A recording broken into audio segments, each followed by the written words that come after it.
Koma sava. Ona nani ndegule. Ona nani? Oa. Wewe jamaa mpangaji wangu mwenzangu.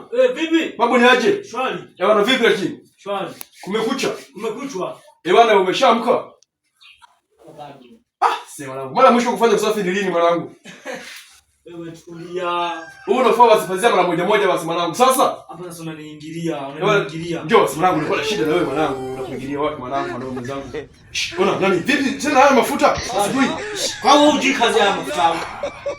Hata mafuta sikujipaka mwilini au? Asubuhi. Na mafuta asubuhi na kanga asubuhi. Mimi nataka niweke mezani hapo, wewe tulia.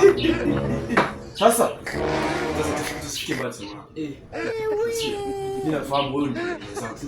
Shida yangu. Sawa. Mimi shida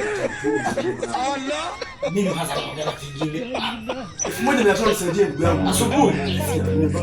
Japo na mwanangu 1500. Kwani hiyo sasa yangu mengine. Sasa nimesifahamu sasa sia. Wewe lazima 1500. Mimi nimekuona jana kufanya kazi asubuhi jioni.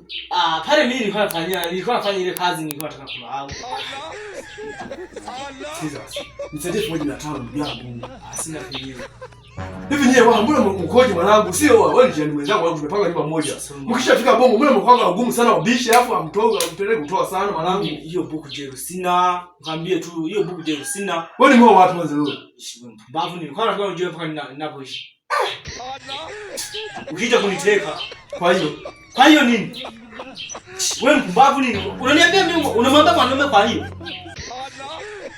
Hebu tu. Kuvaa kanga tu kuoa.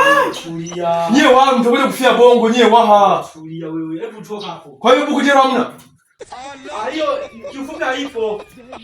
Ndio maana hata ufanye usafi hii pazia. Wewe usiniingilie wewe.